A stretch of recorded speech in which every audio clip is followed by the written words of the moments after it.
Standing ovation e basilica stracolma a Santa Margherita Ligure per Uto Ughi, il violinista dalla carriera sterminata e irripetibile, legato alla Liguria da una vita, ha portato le note calde del suo Guarnieri del Gesù nel santuario della Madonna della Rosa per il primo degli appuntamenti di marzo di Liguria, la rassegna di Regione Liguria ideata e curata da Pino Petruzzelli.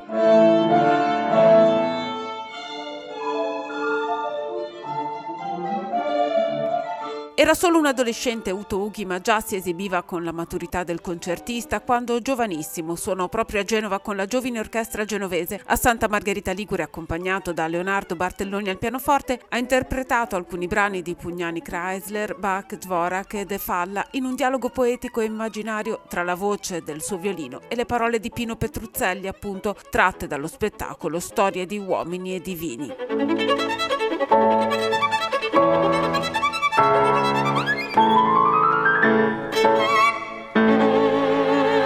Uto Ughi ha così inaugurato Marzo di Liguria, che prevede in calendario altri 3 appuntamenti, uno per ciascuna delle province della regione, in un intreccio fra arte, musica, teatro e vini. Pino Petruzzelli porta alla scoperta delle storie dei vignaioli, interpretandole in un contesto artistico e culturale più ampio. Ciascun appuntamento prevede una degustazione finale offerta da Enoteca Regionale Ligure.